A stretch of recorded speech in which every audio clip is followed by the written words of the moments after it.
Existen principalmente dos esferas en las que se enmarcan las relaciones de los seres humanos. Por un lado, tenemos la esfera de las relaciones públicas o la esfera pública. Esta esfera contiene una esfera interna que se refiere a la política, a las decisiones del Estado, a las organizaciones sociales, a las ONGs, organizaciones no gubernamentales, a colectivos y a empresas. Esas relaciones se refieren a nivel interno de la esfera pública porque suceden y afectan a todo un colectivo estatal y a toda una serie de sujetos que están involucrados dentro de la misma sociedad a la que pertenece el sujeto del cual estamos tratando de investigar y en la cual estamos llegando a tratar de entender las afectaciones que podría tener. Por otro lado, tenemos la esfera externa dentro de esta esfera pública. Esta esfera externa se refiere a cómo factores externos, no necesariamente dentro del control del sujeto, pueden afectarlo o dentro del control de las relaciones estatales o de las relaciones sociales dentro de una sociedad. Aquí nos referimos a otros estados, otros organismos internacionales como la ONU, la OEA o la Comisión Europea. Estas dos esferas hacen parte de la esfera de lo público. Ahora, dentro de la esfera de lo privado tenemos la relación con amigos, familia, las relaciones de pareja e incluso la relación del sujeto en sí mismo. El cómo, desde la introspección y desde el yo como sujeto, cómo me puedo ver afectado a partir de ciertos cambios o ciertas decisiones que se puedan tomar. Finalmente,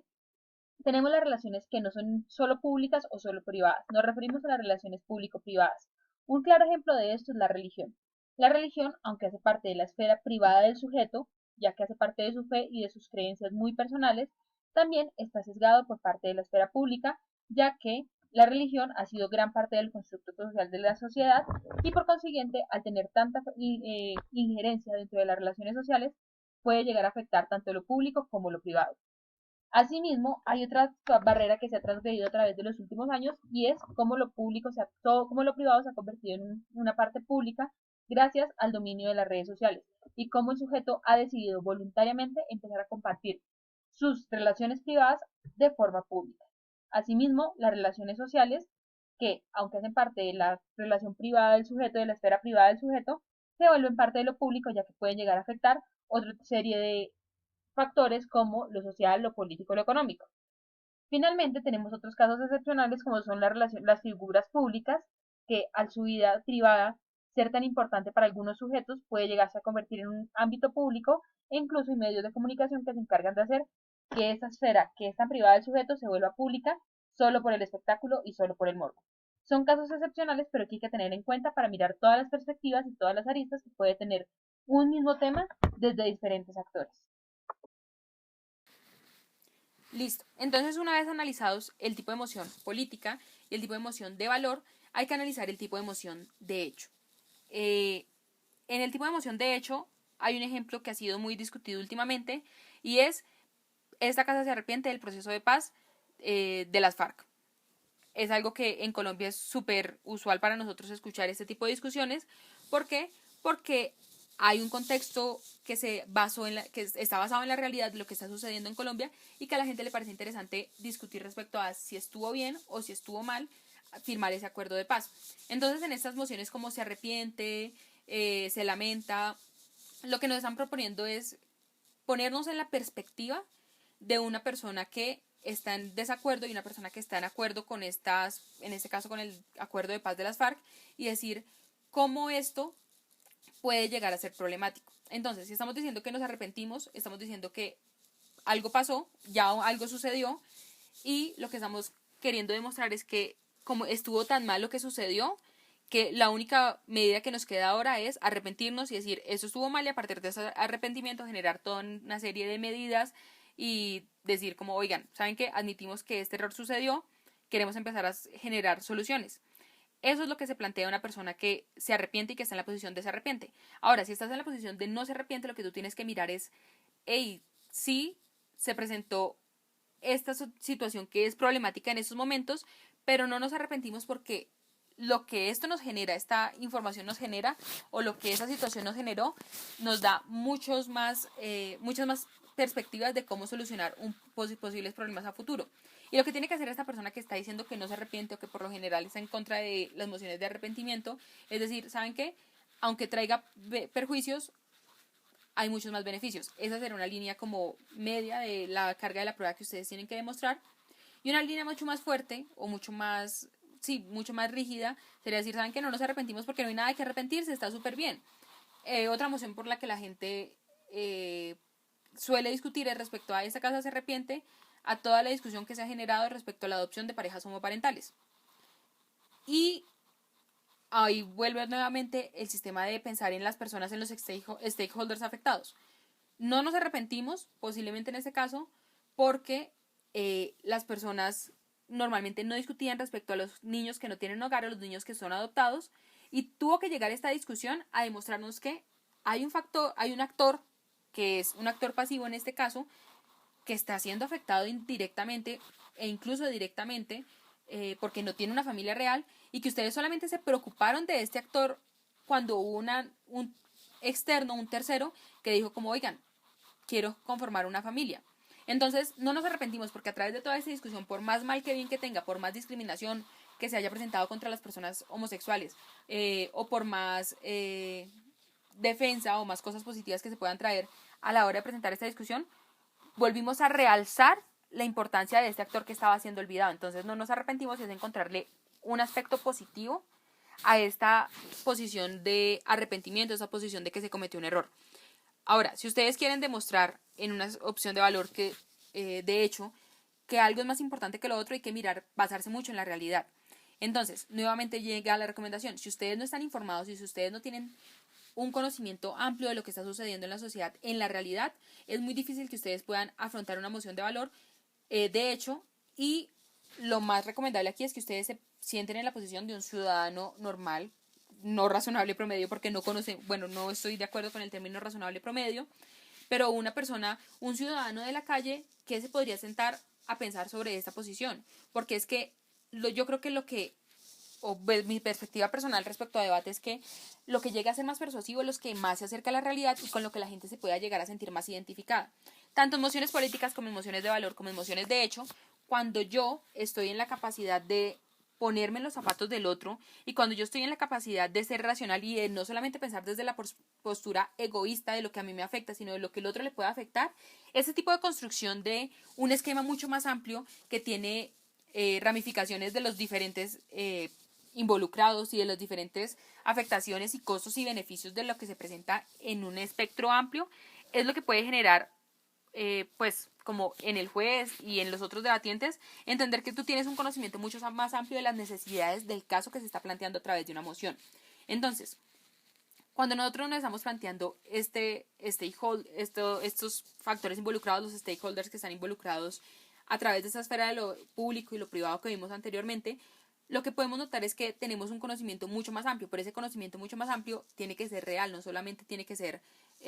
pues lo que se me ocurrió en ese momento, pero incluso si no tenemos un conocimiento de lo que sucedió en ese momento, sí podemos plantearnos y basarnos en la realidad de las cosas para poder exponer o poder congeniar estos argumentos que estamos presentando con posibles situaciones de la realidad. Y vamos a esta a esta cuarta parte, y es cómo hablamos de el impacto dentro del caso. Muchas veces pasa que si somos cámara baja, nuestra cámara alta ya planteó ese caso que nosotros habíamos estructurado, es decir, tiene esta misma maqueta, necesitamos un plan de emergencia porque nos robaron el caso, porque en nuestro caso los pusieron en cámaras altas y ahora nosotros ¿qué podemos hacer? Bien, si ya expusieron todos los actores involucrados y ya pensaron en todas las perspectivas de las personas que están involucradas, tanto en lo público y en lo privado, y dentro de la esfera de lo público, lo privado corporativo y lo público y lo internacional, lo único que nos queda hacer es pensar en el impacto que eso puede tener en la realidad. Y nuevamente, la realidad, el conocimiento de la realidad es súper importante a la hora de establecer un impacto real. ¿Por qué? Porque las personas que están juzgándote también son jueces y también son personas reales, perdón. Y esas personas pueden llegar a persuadirse a través de entender cómo en la vida de una persona algo puede afectar. Entonces, cómo en la vida de una persona real, común y corriente, puede afectar que, no sé, se me ocurre en el caso de, bueno, el último que estábamos hablando, que era el proceso de paz, cómo en una persona real puede afectar el proceso de paz y cómo esto pudo generarle afectaciones reales y cómo va a cambiar su vida, o en el caso de políticas, cómo puede cambiar la vida de una persona que una política se implemente o no. Es decir, si nos vamos a lo micro, en el impacto micro, hay una afectación directa y que es que esta persona no es la única persona en el mundo. Hay miles de millones de sujetos que se van a ver afectados y que su vida cotidiana, interna, personal, desde la esfera más pequeña de lo privado, que es lo personal, se está viendo afectada. Puede ser persuasivo o llega a ser persuasivo para los jueces y para los otros debatientes entender esta afectación y entender este impacto que tendría esta medida o este debate respecto a su vida. También tenemos que mirar cómo este impacto podría llegar a ser macro, cómo una política puede llegar a afectar, por ejemplo, una minoría, que las minorías es como la carta, el as bajo la manga que tienen generalmente los equipos norteamericanos o los equipos que están involucrados en este circuito hispano angloparlante, y es como, hey, esto genera una afectación a una minoría. Y cuando estamos hablando de una afectación a una minoría, estas minorías pues generalmente tienen una protección especial porque se están vulnerando y se están afectando sus derechos. Así que si tú encuentras la manera de, dentro de tu caso, incluir un impacto a minorías, que ojalá Cámara Alta no lo haya robado, ese impacto a minorías también llega a ser muy persuasivo porque pues obviamente la gente por lo general tiende a ser políticamente correcta y prefiere no vulnerar a las minorías porque ya están protegidas constitucionalmente por lo general. Entonces, tenemos la primera carta y es pensar en el impacto en el sujeto, segunda carta que es pensar en el impacto a las minorías, y una tercera carta que también llega a ser tal vez más de tener datos específicos, de mirar cómo puede afectar a la generalidad de la población. Es decir, si un cambio se está haciendo muy abruptamente y puede llegar a ser problemático para la población, es ideal no hacerlo que hacer. Entonces tienen que demostrar cómo ese impacto llega a ser tan negativo para la sociedad que va a generar más repercusiones negativas a la hora de la relación social dentro de todo el entorno en el que nosotros nos estamos viendo involucrados a la hora de proponer un cambio o a la hora de proponer una discusión o a la hora de llegar a proponer una solución a un problema. Entonces, lo que hemos visto hasta ahora es, primero, que hay diferentes tipos de emociones y lo que es primero que tú tienes que hacer a la hora de leer la emoción es, bueno, internar la emoción y saber de qué está tratando de hablar, buscar ese espíritu de la emoción, o bueno, no espíritu de la emoción porque es muy ambiguo, pero sí mirar de dónde creemos que nace esa emoción y por qué creemos que para el equipo de adjudicación es importante ponerla en nuestro debate y ponernos a debatir respecto a este tema porque, pues, por lo general son personas que saben mucho y que tienen mucha experiencia y que quieren ponernos a debatir cosas de la vida real o cosas que les parecen que son importantes que los debatientes sean capaces de defender y sean capaces de conocer o que deberían conocer, ya que son universitarios y personas que se están formando y los supuestos líderes del futuro. Así que pensar en ese problema que llevó a plantear esa moción es súper importante porque así tenemos recursos para poder basarnos en la realidad de las cosas y tener un discurso mucho más persuasivo basados en la realidad. Entonces, una vez nos sentamos y tenemos en nuestra mente la emoción y cuál es el problema que está tratando de resolver, también hay que mirar qué tipo de emoción es, si es política, si es de valor o si es de hecho, para empezar a plantear la estructura. Es decir, tenemos que mirar estas necesidades de solucionar un problema o el problema que se quiere proponer y esta necesidad de mirar qué tipo de emoción se está proponiendo, porque no es lo mismo debatir una tesis política donde pues se pueden generar medidas para un cambio inmediato que una tesis de valor donde pues únicamente estamos mirando pros y contras y beneficios y perjuicios, y a la hora de estructurar tu caso es mucho más importante pues dentro de una moción u otra ver cómo lo vas a estructurar. Pues no le vamos a poner toda una política completa de vamos a pasar por tantos tales y tales pasos para poder llegar a solucionar el problema, una moción de hecho o una moción de valor, porque no lo amerita, no lo justifica. Pero asimismo, pues no hay que dejar estas cosas de lado a la hora de debatir una moción política. Entonces, tienes estas dos necesidades de que se está pidiendo que debatamos, cuál es el tipo de emoción que necesitamos estructurar en nuestro caso. Ahora lo que tienes que hacer es sentarte con tu compañero y empezar a pensar pues los argumentos más obvios que se puedan ocurrir. Generalmente son los que nacen en los 3 primeros minutos de discusión, pero una vez descartamos todos los argumentos obvios y que creemos que ya tenemos un caso estructurado, el punto es preguntarnos qué pasa más allá de qué otras personas. Entonces empezamos con qué otras personas están involucradas y podemos empezar a explorar las esferas de lo público y lo privado, las esferas del contexto de lo público estatal, de lo privado organizacional no corporativo, de las relaciones internacionales que se puedan presentar a partir de eso, y a través de este análisis de las dos esferas podemos pensar qué otros actores involucrados hay, qué afectaciones hay y qué impacto tiene cómo se puede llevar esto a la realidad para mirar el impacto real que esto pueda tener dentro del debate que nosotros estamos planteando. Listo, entonces una vez tenemos como todo este caso estructurado y ya sabemos cómo vamos a ir en nuestra línea argumental y tenemos muy clara en nuestra mente la estructura y esa maqueta que le vamos a llevar a los jueces a decirle como, oiga, esta es la mejor solución a su problema,